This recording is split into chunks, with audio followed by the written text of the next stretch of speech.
الله أكبر.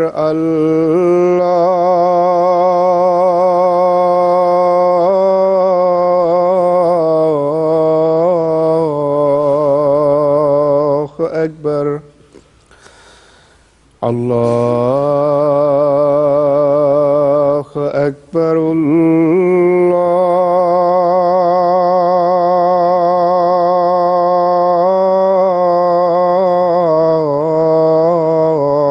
الله أكبر. أشهد أن لا إله إلا الله. أشهد أن لا إله إلا الله. أشهد أن محمدًا رسول الله.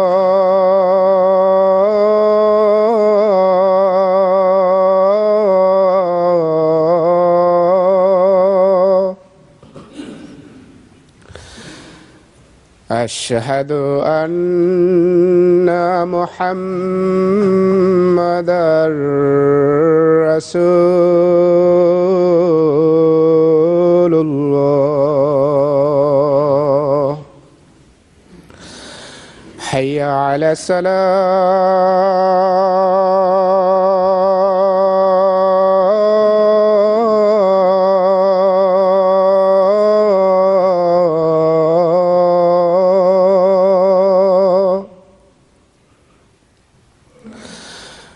حي على الصلاة.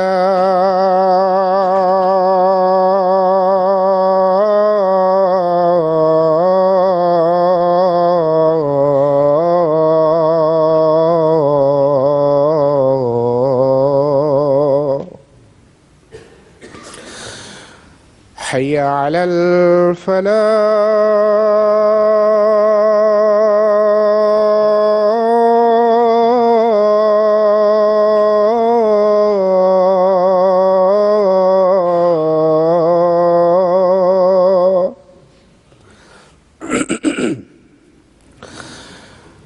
حي على الفلاح.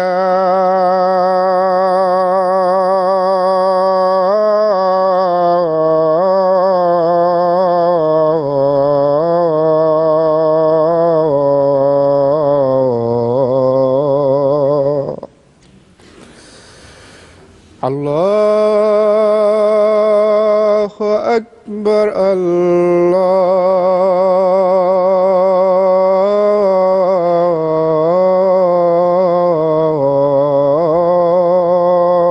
الله أكبر. لا إله إلا الله.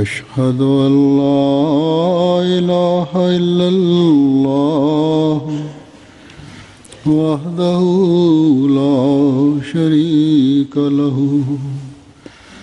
وأشهد أن محمدًا عبده ورسوله. أما بعد فأعوذ بالله من الشيطان الرجيم.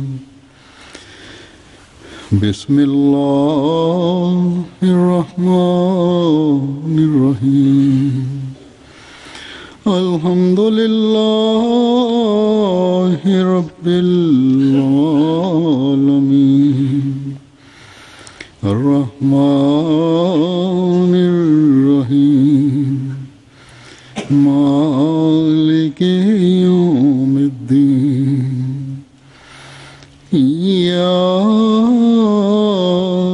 نعبد وإياك نستعين اهدنا الصراط المستقيم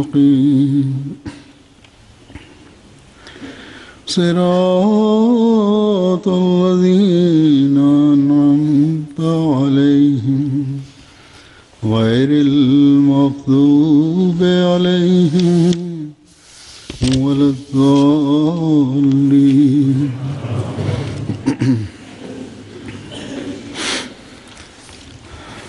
آج کل براعظم افریقہ کے بعض ممالک کی آزادی کی گولڈن جوبلی منائی جا رہی ہے. ان تقریبات کے منانے میں ہماری پین افریقن ایسوسیشن بھی حصہ لے رہی ہے.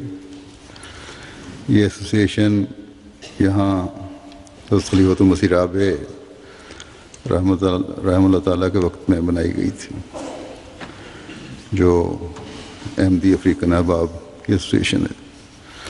بہرحال جیسا کہ میں نے کہا، ہماری یہ ایسوسیشن بھی افریقن ممالک کی خوشیوں میں شامل ہو رہی ہے، پروگرام بنا رہی ہے. انہوں نے مجھے بھی کہا کہ اس موقع پر جو فنکشن کیا جا رہا ہے اس میں شامل ہوں. ان کا جو فنکشن ہوگا اس میں تو انشاءاللہ میں شامل ہوں گا، لیکن آج آزادی کے حوالے سے آپ کے سامنے کچھ کہنا چاہتا ہوں. غلامی سے آزادی اور آزادی مذہب و ضمیر ایک بہت بڑی نعمت ہے. افریقہ بھی وہ براعظم ہے جس کے اکثر ممالک بڑا لمبا عرصہ محکوم قوم کے طور پر غلام بن کر زندگی گزارتے رہے. اس لیے ان ممالک کی یوم آزادی کی خوشیاں اور جوبلی منانا یقیناً ان کے لیے بہت اہم ہے اور یہ ان کا حق ہے. اللہ کرے کہ یہ آزادی جو انہوں نے حاصل کی آج سے 50-60 سال پہلے مختلف ممالک نے، یہ حقیقی آزادی ہو اور دوبارہ وہ غلامی کی زنجیروں میں نہ جکڑے جائیں، بلکہ اگر نیک نیتی سے، ایمانداری سے، انصاف سے یہ اپنی اس آزادی کا فائدہ اٹھاتے رہے تو کوئی بعید نہیں کہ ایک وقت میں براعظم افریقہ آئندہ آنے والی سالوں میں دنیا کی رہنمائی کرنے والا ہو.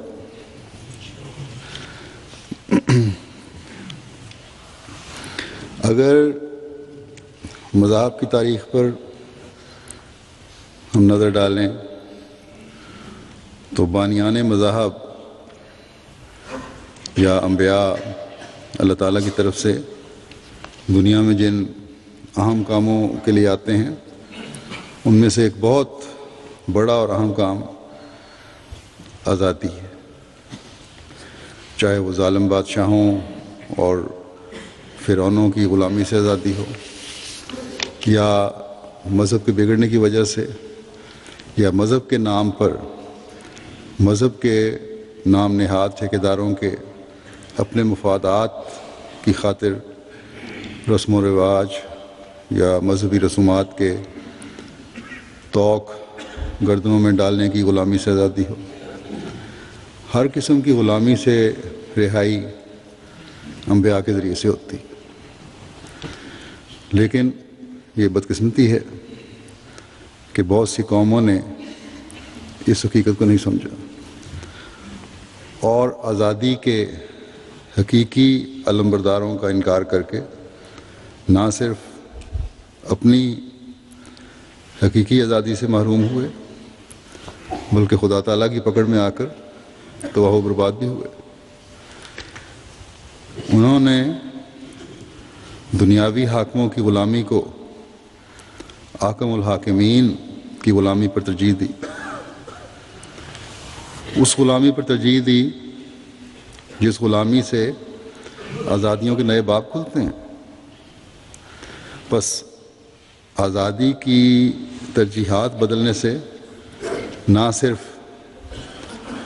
آزادی ہاتھ سے جاتی رہی بلکہ دنیا و آخرت بھی برباد ہو گئی۔ بس اگر آزادی کی حقیقت کی گہرائی میں جائیں تو اصل آزادی انبیاء کے ذریعے سے ہی ملتی نظر آتی ہے، اور سب سے بڑھ کر ہمارے سامنے جو آزادی کا سورج ہے، جس کی کرنیں دور دور تک پھیلی ہوئی اور ہر قسم کی آزادی کا احاطہ کیے ہوئے ہیں، وہ آن حضرت صلی اللہ علیہ وسلم کی ذات ہے، جنہوں نے ظاہری غلامی سے بھی آزادی دلوائی اور مختلف قسم کے جو طوق تھے جو انسان نے اپنی گردن میں ڈالے ہوئے تھے ان سے بھی آزاد کروایا، بلکہ آپ کے ساتھ حقیقی رنگ میں جڑنے سے آج بھی آپ کی ذات آزادی دلوانے کا ایک بہت بڑا ذریعہ ہے۔ جب آپ کو اللہ تعالیٰ نے خاتم النبیین کے خطاب سے نوازا تو آپ کی خاتمیت تمام دینی و دنیاوی معاملات کا احاطہ کرتے ہوئے اس پر مہر ثبت کر گئی۔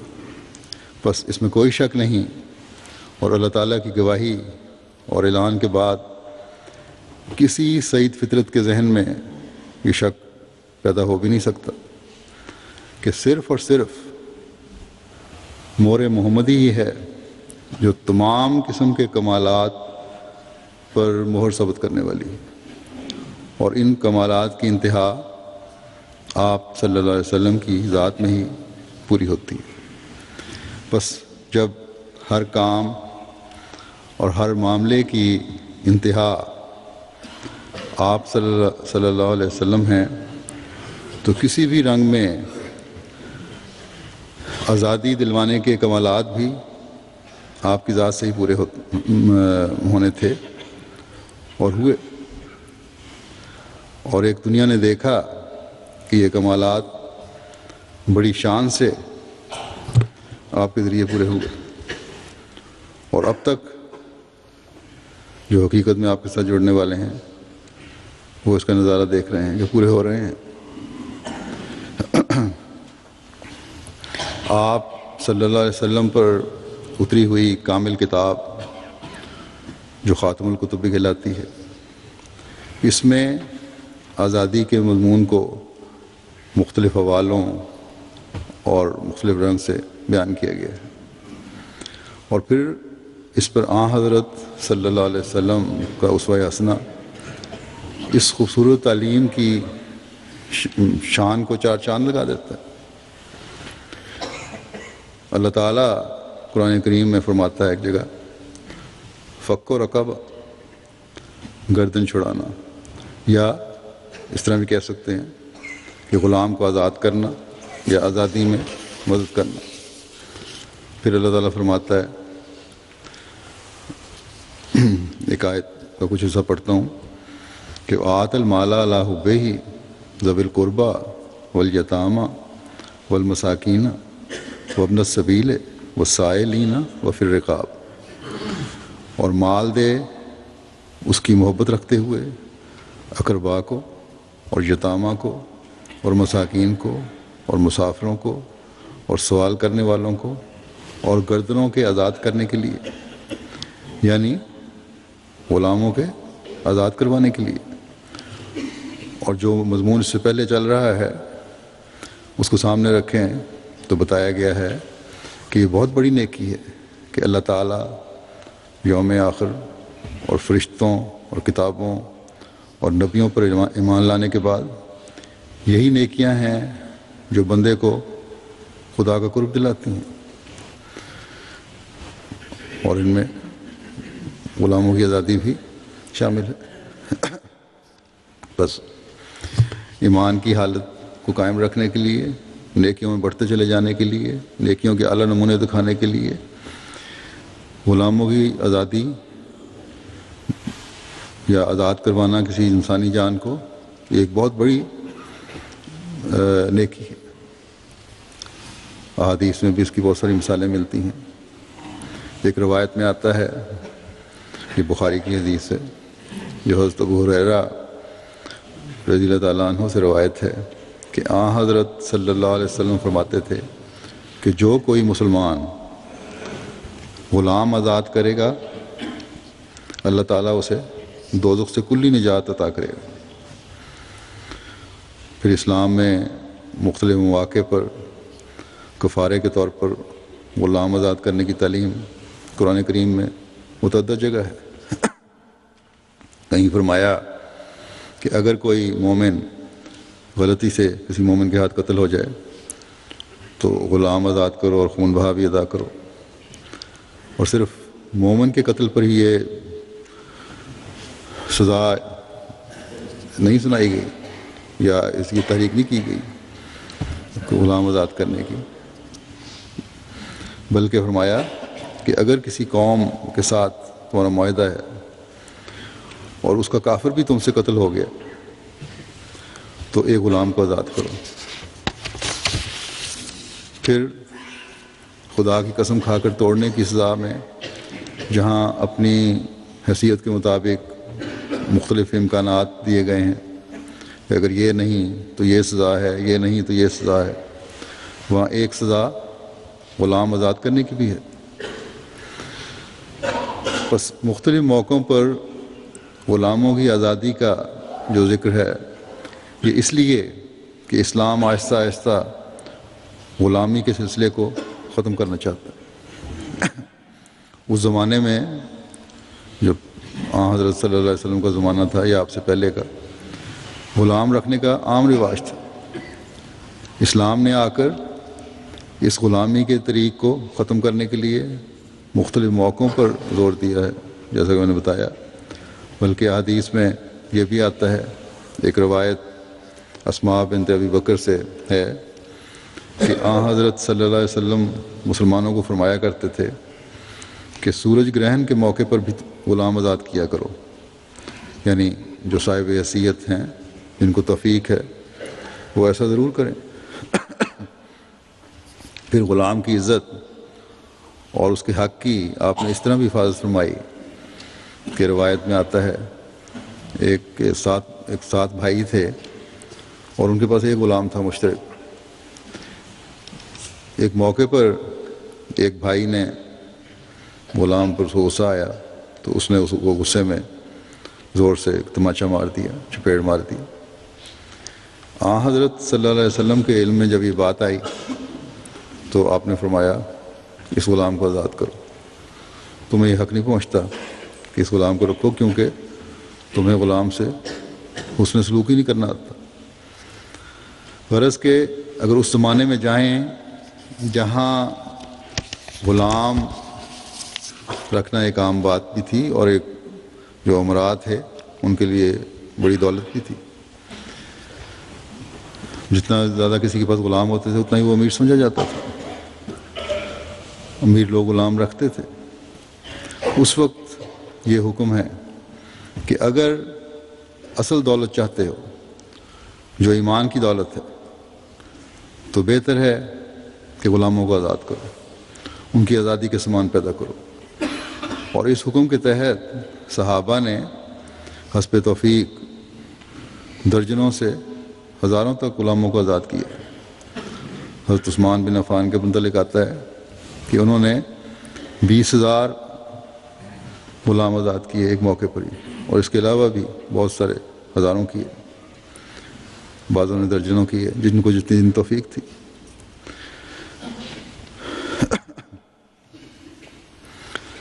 جن کے پاس کام کاج کے لیے غلام تھے بھی، انہیں بھی اسلامی تعلیم یہ ہے کہ ان سے بھائیوں جیسا سلوک کرو، جو خود پہنو انہیں پہناؤ، جو خود کھاؤ انہیں کھلاؤ۔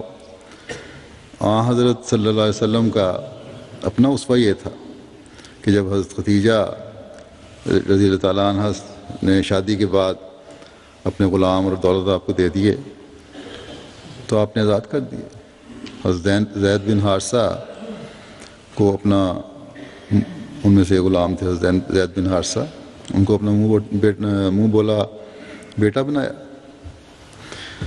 اور ایسا شفقت اور پیار کا سلوک فرمایا کہ جب ان کے حقیقی والدین ان کو لینے آئے تو زید نے ساتھ جانے سے انکار کر دیا. بس آپ کا صلی اللہ علیہ وسلم کا یہ حسن سلوک تھا، یہ وہ حسن و احسان کے کمال کی معراج تھی جس نے آزادی پر غلامی کو ترجیح دی، جس نے آپ کی محبت کے مقابلے میں خونی رشتے اور محبت کو جھٹک دیا. بس اسلام اور آن حضرت صلی اللہ علیہ وسلم پر اعتراض کرنے والے اس آزادی کے ہزارویں بلکہ لاکھویں سے کی مثال نہیں پیش کر سکتے کہ کس نے کبھی اتنی اس حد تک غلاموں کی آزادی کے سامان کیے ہوں، انسانیت کی آزادی کے سامان کیے ہوں.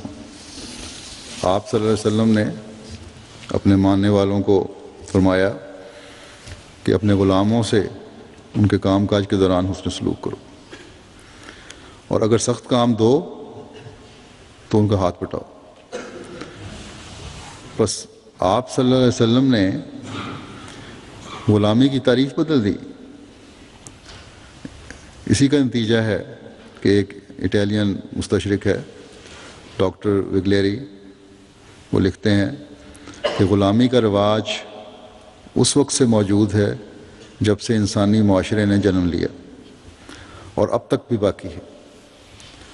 مسلمان خانہ بدوش ہوں یا متمدن، ان کے اندر غلاموں کی حالت دوسرے لوگوں سے بدرجہ بہتر پائی جاتی ہے. یہ ناانصافی ہوگی کہ مشرقی ملکوں میں غلامی کا مقابلہ امریکہ میں آج سے 100 سال پہلے کی غلامی سے کیا جائے. حدیث نبوی کے اندر کس قدر انسانی ہمدردی ہے. آپ صلی اللہ علیہ وسلم فرماتے ہیں کہ یہ مت کہو کہ وہ میرا غلام ہے، بلکہ یہ کہو کہ وہ میرا لڑکا ہے، اور یہ نہ کہو کہ وہ میری لونڈی ہے، بلکہ یہ کہو کہ وہ میری لڑکی ہے. پھر لکھتا ہے کہ اگر تاریخی لحاظ سے ان واقعات پر غور کیا جائے تو معلوم ہوگا کہ آن حضرت صلی اللہ علیہ وسلم نے اس باب میں عظیم الشان اصلاحیں کی.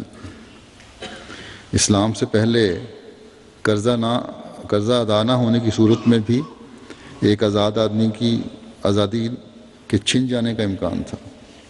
کہ اگر ایک شخص نے کسی سے قرض لیا ہے اور وہ قرض ادا نہیں کر سکا تو جب تک وہ قرض ادا نہیں کرتا تھا اس کو قرض دینے والے کی غلامی کرنی پڑتی تھی یا اس کے امکانات موجود تھے. لیکن لکھتا ہے کہ لیکن اسلام لانے کے بعد کوئی مسلمان کسی دوسرے آزاد مسلمان کو غلام نہیں بنا سکتا تھا. خدا کے نبی صلی اللہ علیہ وسلم نے غلامی کو محدود ہی نہیں کیا، بلکہ آپ نے اس بارے میں اوامر و نواہی جاری کیے اور مسلمانوں کو کہا کہ وہ قدم آگے بڑھاتے رہیں حتیٰ کہ وہ وقت آ جائے جب رفتہ رفتہ تمام غلام آزاد ہو جائیں. یہ وگلیری صاحب، پروفیسر وگلیری جو ہیں، ان کی کتاب تھی اٹالین میں لکھی، اس کا انگلش میں ترجمہ ہوا ہے. اور ایک زمانے میں جماعت احمدیہ امریکہ نے ایک کتاب شائع کی تھی اور اس میں بڑی اچھے طریقے سے بیان کیا گیا اسلام کی تعلیم کے بارے میں. اس کو دوبارہ بلکہ شائع کرنا چاہیے اگر اس وقت کے حقوق محفوظ نہیں ہیں کسی کے نام اور ان کو اجازت ملی تھی امریکہ والوں کو، تو اس کو شائع کرنا چاہیے. یہ ان دشمنوں کا منہ بند کرنے کے لیے بہت کافی ہے جو اسلام اور آن حضرت صلی اللہ علیہ وسلم پر اعتراض کرتے ہیں. بس یہ تعلیم، یہ اسوہ جس کا اعتراف غیر بھی کیے بغیر نہیں رہے، وہ عظیم الشان تعلیم اور اسوہ ہے جو انسان کی آزادی کی حقیقت ہے. یہ چند مثالیں میں نے دی ہیں قرآن کریم اور احادیث میں، ہمیں اس بارے میں بے شمار احکامات اور رہنمائی اور ہدایات ملتی ہیں۔ اور یہی حقیقی تعلیم ہے جس پر کاربند ہو کر دنیا کو آزادی مل سکتی ہے اور امن، انصاف اور صلح کا قیام ہو سکتا ہے۔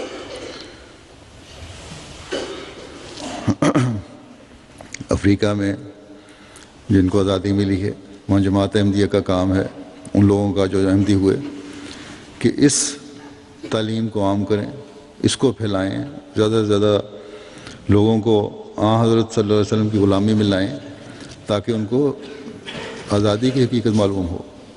صرف ایک دفعہ گولڈن جوبلی منا لینے سے آزادی نہیں قائم ہوتی، بلکہ آزادی اس وقت قائم ہوگی جب اس حقیقت کو جانیں گے کہ جو حکمران ہیں وہ بھی اور عوام ہے وہ بھی، کہ ہم نے کس طرح اس آزادی کو قائم رکھنا ہے اور اس کے لیے کیا طریق اختیار کرنا ہے، اور وہ طریق حضرت صلی اللہ علیہ وسلم کے اسوہ حسنہ میں اور قرآنی تعلیم میں ملے گی۔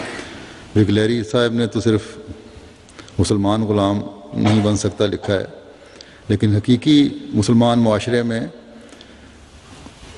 جو حقیقی مسلمان معاشرہ ہے، کبھی بھی کوئی غلام نہیں بن سکتا۔ یہ بات بھی ایک مسلمان کے لیے بہت اہم ہے اور یاد رکھنے کی چاہیے ہمیشہ کہ حضرت صلی اللہ علیہ وسلم نے وفات سے قبل جو آخری نصیحت فرمائی تھی امت کو، وہ یہ ہے کہ نمازوں اور غلاموں کے متعلق میری تعلیم کو نہ بھولنا۔ لیکن مسلمانوں کی اکثریت کی اور خاص طور پر امراء اور ارباب حکومت کی یہ بدقسمتی ہے کہ انہی دونوں تعلیموں کو بھلا بیٹھے۔ نہ ہی نمازوں میں وہ ذوق و شوق نظر آتا ہے اور خوف خدا نظر آتا ہے، نہ ہی غلامی کو دور کرنے کی کوشش ہے۔ گو وہ زر خرید غلاموں والی کیفیت تو آج نہیں ہے، لیکن حکومت کے نام پر عوام سے غلاموں والا سلوک کیا جاتا ہے۔ بعض ملکوں میں جو بے چینی اور شور شرابہ ہے وہ اس لیے ہے، خاص طور پر بعض مسلمان عرب ملکوں میں بھی، کہ عوام الناس کو یہ احساس پیدا ہو گیا ہے کہ ہم سے غلاموں جیسا سلوک کیا جا رہا ہے۔ ایک حکومت جمہوریت کے نام پر آتی ہے تو پھر اس کی کوشش یہ ہوتی ہے کہ جو صدر بنا ہے وہ تاحیات رہے، اور اس کے بعد اس کی اولاد جو ہے حکومت پر قبضہ کر رہے ہیں۔ خوش آمدیوں اور مفاد پرستوں نے ان لوگوں کے ارد گرد جمع ہو کر ان کی بالکل ترجیحات اور قدریں ہی بدل دی ہیں، اور پھر وہ حکومت قائم کرنے کے لیے ہر ممکن کوشش کرتے ہیں۔ اپنے ہی عوام پر گولیاں چلائی جاتی ہیں، اور پھر اسلام دشمن طاقتیں یا بڑی طاقتیں یا مفاد حاصل کرنے والی طاقتیں اپنے مفادات کے لیے، ملک کی دولت پر قبضہ کرنے کے لیے ان فسادات کو جو عوام کی طرف سے حکومت کے ظلموں سے نجات کے لیے کیے جاتے ہیں اور زیادہ ہوا دی جاتی ہے۔ مدد کے نام پر آتے ہیں، اور پھر یہ ایک ایسا شیطانی چکر شروع ہو جاتا ہے جو ملک کی ترقی کو بھی 100 سال پیچھے لے جاتا ہے اور عوام کی آزادی کی کوشش کو بھی مزید غلامی میں جکڑ لیتا ہے۔ اپنوں کی غلامی سے نکل کر غیروں کی غلامی میں چلے جاتے ہیں، اگر براہ راست نہیں تو بالواسطہ۔ میں پہلے بھی کہہ چکا ہوں کہ بعض بڑی طاقتیں جن حکومتوں کی پشت پناہی کر کے انہیں سالوں کرسی پر بٹھائے رکھتی ہیں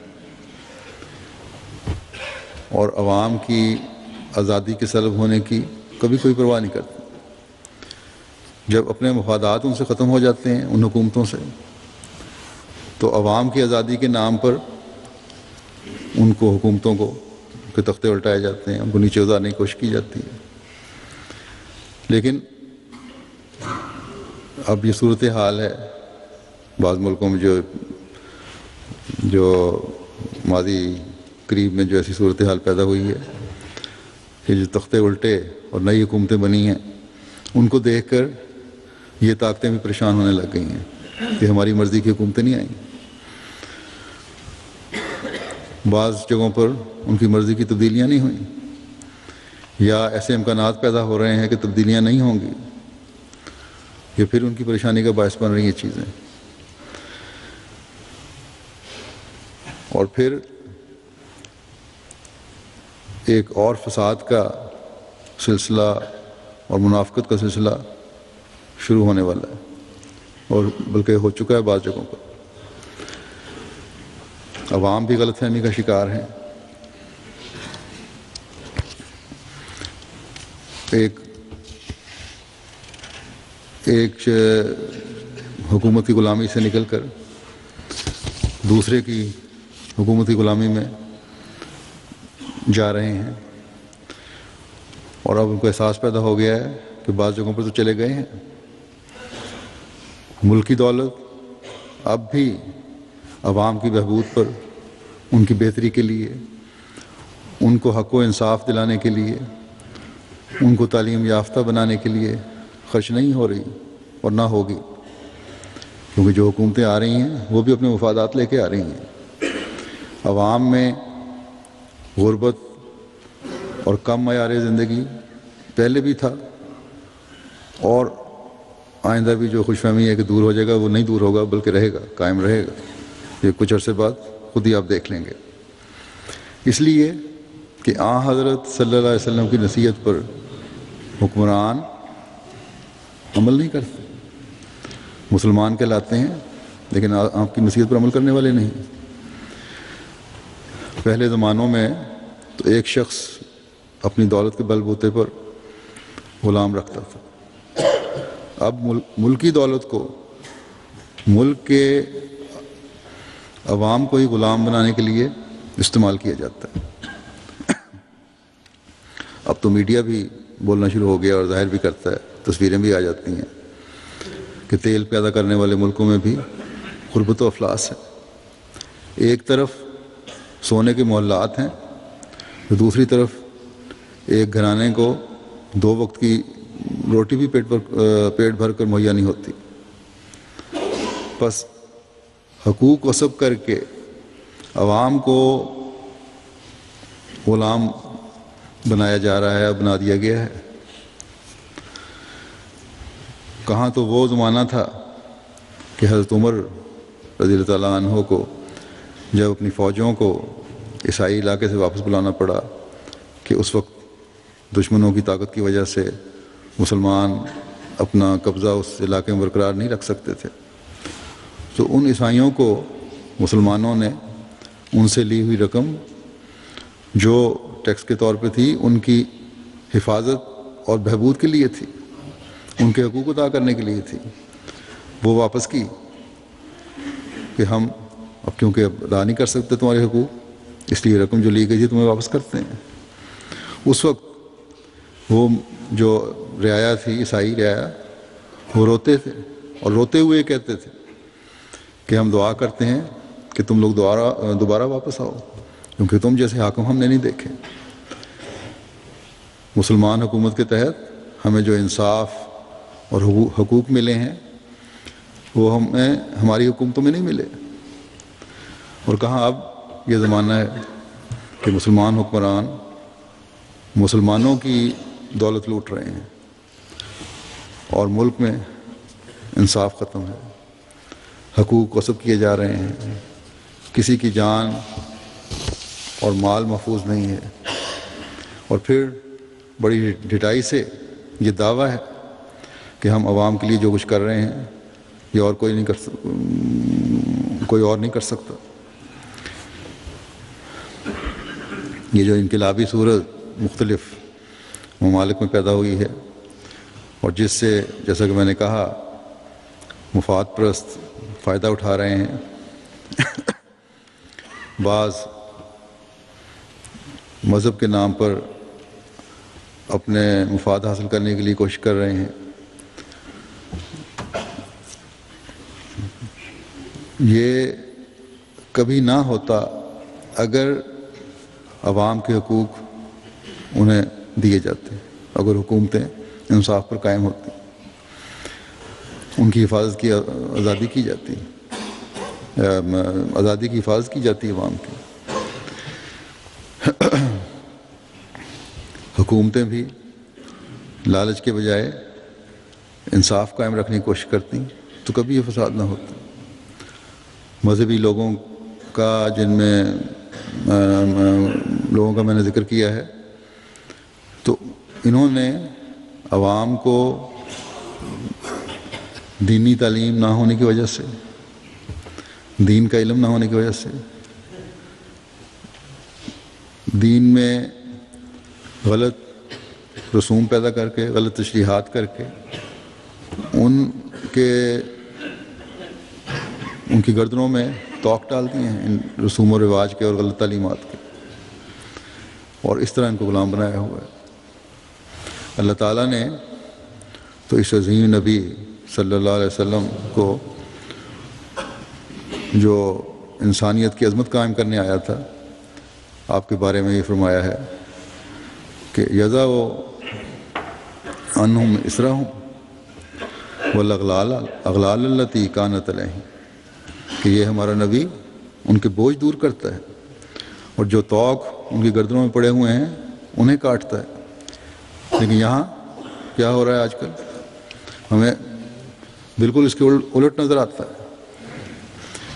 مسلمان ممالک جو اس نبی کے ماننے والے ہیں، یہ ماننے کا دعویٰ کرنے والے ہیں، ماننے کے بعد حق و انصاف اور آزادی دینے کا نمونہ ہونے چاہیے تھے. دوسرے ممالک کو، غیر مسلم ممالک کو ان کا حق و انصاف اور ملک عوام کی آزادی اور ترقی کو دیکھ کر نمونہ پکڑنا چاہیے تھا. لیکن یہاں بالکل الٹ ہے اس کے. اور علماء جو حقیقی اسلامی تعلیم کے پھیلانے والے ہو کر ہر قسم کی بدعات سے مسلمانوں کو پاک کرنے والے ہونے چاہیے تھے، انہوں نے بھی ان کے گلوں میں توق ڈال دی ہیں. دونوں نے مسلمان عوام الناس کو غلامی کے بوجھوں تلے اور دبایا ہوا ہے اور توقوں میں جکڑا ہوا ہے. بس صرف حکمرانوں پر ہی الزام نہیں ہے، بلکہ آج کل کے علماء بھی ان لوگوں میں شامل ہیں جنہوں نے جھوٹے رسم و رواج اور جھوٹے عقائد کو دین کا نام دے کر عوام کے جذبات سے کھیلتے ہوئے انہیں ایک طرح سے غلام بنا لیا. اور یہ سلسلہ جاری رہے گا، کبھی ختم نہیں ہوگا، تا وقت کہ یہ اللہ تعالیٰ کے بھیجے ہوئے اس فرستادے کو نہیں مان لیتے جو اللہ تعالیٰ نے اس زمانے میں انسانی قدریں قائم کرنے کے لیے اور ہمیں ہر قسم کے بوجھوں اور توقوں سے آزاد کروانے کے لیے بھیجا ہے، اور صرف ایک غلامی میں آنے کی تعلیم دی ہے، اور وہ خدا تعالیٰ اور اس کے رسول صلی اللہ علیہ وسلم کی غلامی ہے، جس غلامی سے پھر آزادیوں کے نئے راستے نظر آتے ہیں، انصاف نظر آتا ہے، برابری نظر آتی ہے، اور ایک ایسا حسین معاشرہ نظر آتا ہے جہاں حقوق لینے کے لیے جلوس نہیں نکالے جاتے، آزادی حاصل کرنے کے لیے غلط طریق نہیں استعمال کیے جاتے، بلکہ حقوق دینے کے لیے بادشاہ بھی اور فقیر بھی کوشش کر رہا ہوتا ہے. بس اب مسلمانوں کا وقار اور ہر قسم کے فسادوں سے بچنے کی ایک ہی راہ ہے، ایک ہی راستہ ہے کہ اللہ تعالیٰ اور اس کے رسول کے احکامات اور تعلیمات پر عمل کیا جائے.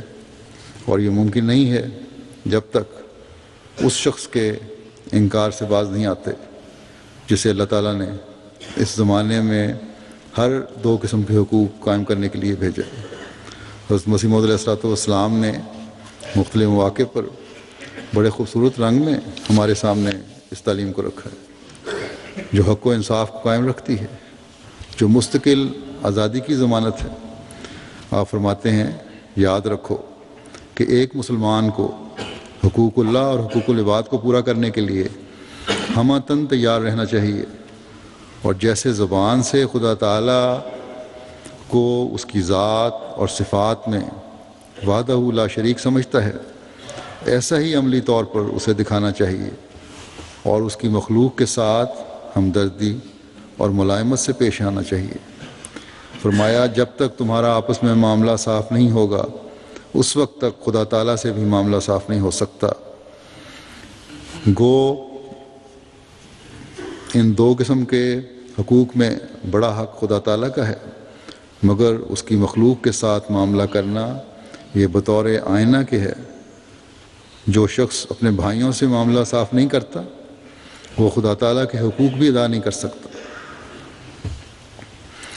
لیکن اصل بات تو یہ ہے کہ بھائی سمجھا بھی جائے،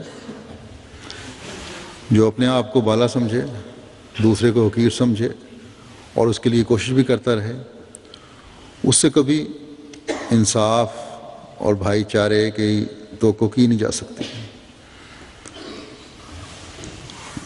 بہرحال پھر آپ آگے ایک جگہ فرماتے ہیں کہ ہمارے نبی کریم صلی اللہ علیہ وسلم نے جو جماعت بنائی تھی اس میں سے ہر ایک ذکی نفس تھا، پاک نفس تھا، اور ہر ایک نے اپنی جان کو دین پر قربان کر دیا ہوا تھا۔ ان میں سے ایک بھی ایسا نہ تھا جو منافقانہ زندگی رکھتا ہو۔ سب کے سب حقوق اللہ اور حقوق العباد ادا کرنے والے تھے۔ بس جب دین دنیا پر مقدم ہو تبھی وہ حالت پیدا ہوتی ہے جو خالص ہو کر اللہ تعالیٰ کا حق ادا کرنے والا بناتی ہے، اور مخلوق کا حق ادا کرنے کی طرف بھی توجہ پیدا ہوتی ہے۔ آج ہمیں ایک بھی لیڈر بظاہر مسلمان ملکوں میں نظر نہیں آتا جو یہ معیار قائم کرنے والا ہو، اور جب حقیقی اور انصاف پسند اور حقوق ادا کرنے والے رہنما نہ ہوں تو پھر ہر ایک اپنے حق اور آزادی کے لیے اپنے طریق پر عمل کرتا ہے، اور جیسا کہ میں نے کہا اس سے مفاد پرست پھر اپنا مفاد حاصل کرتے ہیں، اور پھر انصاف اور آزادی کے نام پر ظلموں کی نئی داستانیں رقم ہوتی ہیں، ایک نئی کہانیاں شروع ہو جاتی ہیں۔ بس آج کل کی جو آزادی ہے وہ آزادی کے نام پر ایک غلامی سے نکل کر دوسری غلامی میں جانا ہے۔ افریقہ کے اکثر ممالک میں دیکھ لیں یا دوسرے مسلمان ممالک میں دیکھ لیں، یہی صورت نظر آتی ہے۔ اگر غیروں کی غلامی سے نجات ملی ہے تو اپنوں کی غلامی نے گھیر لیا ہے۔ اللہ کرے کہ مسلمان ملکوں کے سربراہ بھی اور افریقن ممالک کے سربراہ بھی اور سیاستدان بھی اور فوج بھی جو اکثر انقلاب کے نام پر قبضہ کرتی رہتی ہے حکومتوں پر، اور مذہبی لیڈر بھی یا علماء کہلانے والے بھی اس حقیقت کو سمجھ لیں کہ اپنے ہم قوموں کو غلامی کی زنجیروں میں جکڑنے سے، انصاف پر نہ چلنے سے، دوسروں کے حقوق کی ادائیگی نہ کرنے سے وہ اللہ تعالیٰ کی پکڑ میں آئیں گے۔ ہر رائی سے پوچھا جائے گا کہ تم نے اپنی رعایا کا حق ادا کیا، جو تمہاری ذمہ داری تھی تم نے ادا کی، یا ملک کی دولت کو اپنی تجوریوں میں بھرتے رہے۔ اسلام اور اللہ رسول کا نام تو لیتے رہے، کیا اس نام کا پاس تم نے کیا؟ اور نفی میں جواب پر یقین اللہ تعالیٰ کی گرفت میں آئیں گے، کیونکہ خدا تعالیٰ کے سامنے تو جھوٹ نہیں بولا جا سکتا، خدا تعالیٰ سے کوئی چیز چھپائی نہیں جا سکتی۔ اللہ تعالیٰ قرآن کریم میں فرماتا ہے حقیقی مومن وہ ہیں جو لِأَمَانَاتِهِمْ وَعَهْدِهِمْ رَاعُونَ، اپنی امانتوں اور عہدوں کا خیال رکھتے ہیں۔ پس سربراہان اپنی امانتوں کے بارے میں پوچھے جائیں گے، جبکہ وہ خاص طور پر اللہ تعالیٰ کو گواہ بھی بناتے ہیں اپنے عہد لیتے ہوئے۔ یہ عہد کرتے ہیں کہ وہ ملک کے مفاد اور عوام کی بہتری، ان کے حقوق کی ادائیگی، انصاف کے قیام اور آزادی کی خاطر ہر کوشش بروئے کار لائیں گے۔ لیکن یہ بہت بڑی بدقسمتی ہے کہ اکثر جگہ قومی دولت کو لٹتا ہوا ہی ہم دیکھتے ہیں۔ علماء ہیں تو انہوں نے دین کو کمائی کا ذریعہ بنایا ہوا ہے، اور عوام کو جیسا کہ میں نے کہا غلط رسم و رواج اور تعلیم اور عقائد کے طوق پہنا کر صرف اور صرف اپنے زیر رکھنے کی کوشش کی جاتی ہے۔ عوام الناس ہیں تو وہ بھی اپنے حق ادا نہیں کر رہے، غرض کہ امانتوں کی ادائیگی کا حق ادا نہ کر کے بھی اللہ تعالیٰ کی پکڑ کو آواز ہر کوئی دے رہا ہے۔ اور آج کل کے ملکوں کے فساد اسی بات کا منطقی نتیجہ ہیں۔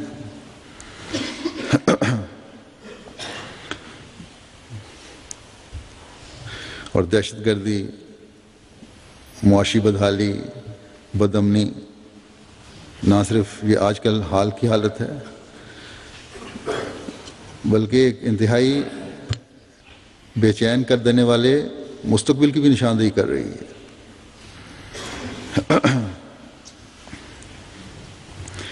پاکستان میں ہی مثلاً آزادی کے بعد 62-63 سال میں ان تمام باتوں کی انتہا ہوئی ہے، اور ہر روز اس میں اضافہ ہی ہو رہا ہے۔ کوئی نہیں کہہ سکتا ہے کہ کل کیا ہونے والا ہے، اس لیے کس طرح ہم توقع کر سکتے ہیں کہ بہتر مستقبل ہوگا۔ انگریزوں کی غلامی سے تو ہمیں نجات مل گئی، لیکن اپنوں کی غلامی کے طوق اور بھی زیادہ تنگ ہو گئے ہیں۔ اللہ تعالیٰ ہمارے ملک کے پر بھی رحم فرمائے اور ہمارے عوام پر بھی رحم فرمائے۔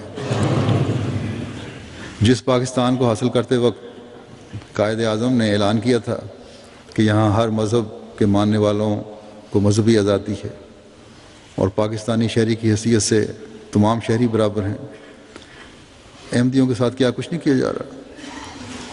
غلط باتیں احمدیوں کی طرف منسوب کر کے خاتم الانبیاء حضرت محمد مصطفیٰ صلی اللہ علیہ وسلم، جن کی غلامی میں رہنا ہر احمدی ہزاروں آزادیوں پر ترجیح دیتا ہے اور اپنی گردنیں کٹوانے کے لیے تیار ہے، احمدیوں پر افطرا کرتے ہوئے، جھوٹے الزام لگاتے ہوئے۔ احمدیوں کے متعلق یہ کہا جاتا ہے کہ نعوذ باللہ ہم آپ صلی اللہ علیہ وسلم کی حد تک کرنے والے ہیں۔ ہم شہری حقوق سے تو محروم ہونے کی تو کوئی حیثیت نہیں دیتے، نہ کوئی حیثیت سمجھتے ہیں۔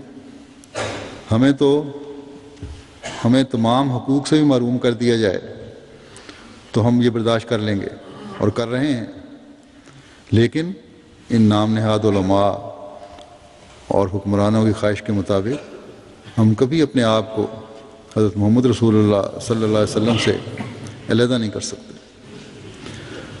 احمدی کیوں پاکستان میں ووٹ کا حق استعمال نہیں کر سکتا؟ اس لیے کہ یہ کہتے ہیں کہ تمہارا یہ حق رائے دہی اور آزادی مشروط ہے اس اعلان سے کہ تم کہو کہ ہم مسلمان نہیں ہیں اور حضرت صلی اللہ علیہ وسلم سے منسوب نہیں ہیں۔ خدا کی قسم ہم میں سے ہر احمدی بوٹی بوٹی ہونا تو گوارا کر سکتا ہے، لیکن ایسی آزادی اور حق رائے دہی پر تھوکتا بھی نہیں جو ہمیں ہمارے آقا و مولا حضرت محمد مصطفیٰ صلی اللہ علیہ وسلم سے علیحدہ کرتے۔ بس ایسی آزادی تم دنیا داروں کو مبارک ہو۔ ہم نے تو ایسی آزادی پر اس غلامی کو ترجیح دی ہے جو ہمیں حضرت صلی اللہ علیہ وسلم کی جوتیوں کی خاک بناتے ہوئے اللہ تعالیٰ کا حقیقی عبد بنا دے، جو حقوق اللہ کی ادائیگی کا ادراک رکھتے ہوئے انہیں ادا کرنے والا بھی ہو، اور حقوق العباد کی ادائیگی کا ادراک رکھتے ہوئے انہیں بجا لانے والا بھی ہو. اور انشاءاللہ تعالیٰ ایک دن آئے گا کہ ہماری یہی عاجزی، ہماری یہی غلامی دنیا کو حقیقی آزادی کا نظارہ دکھائے گی. اور یہ اپنے آپ کو آزاد کہنے والے جو اسر اور اغلال میں جکڑے ہوئے ہیں، بوجھوں اور توقوں میں پڑے ہوئے ہیں، یہ یا ان کی نسلیں مسیح محمدی کی غلامی پر ایک دن فخر محسوس کریں گے، جن سے ان کو اس حقیقی آزادی کا ادراک حاصل ہوگا جس کے قائم کرنے کے لیے حضرت محمد مصطفیٰ خاتم الانبیاء صلی اللہ علیہ وسلم تشریف لائے تھے. اللہ کرے دنیا اس آزادی کے دن جلد دیکھ لے اور ان خوفناک نتائج سے بچ جائے جو اللہ تعالیٰ کے بھیجے ہوں کے انکار کی وجہ سے پیدا ہوتے ہیں. اللہ تعالیٰ ہمیں بھی، ہر احمدی کو بھی صبر اور استقامت سے ان سختیوں کے دن دعاؤں میں گزارنے کی توفیق عطا فرمائے.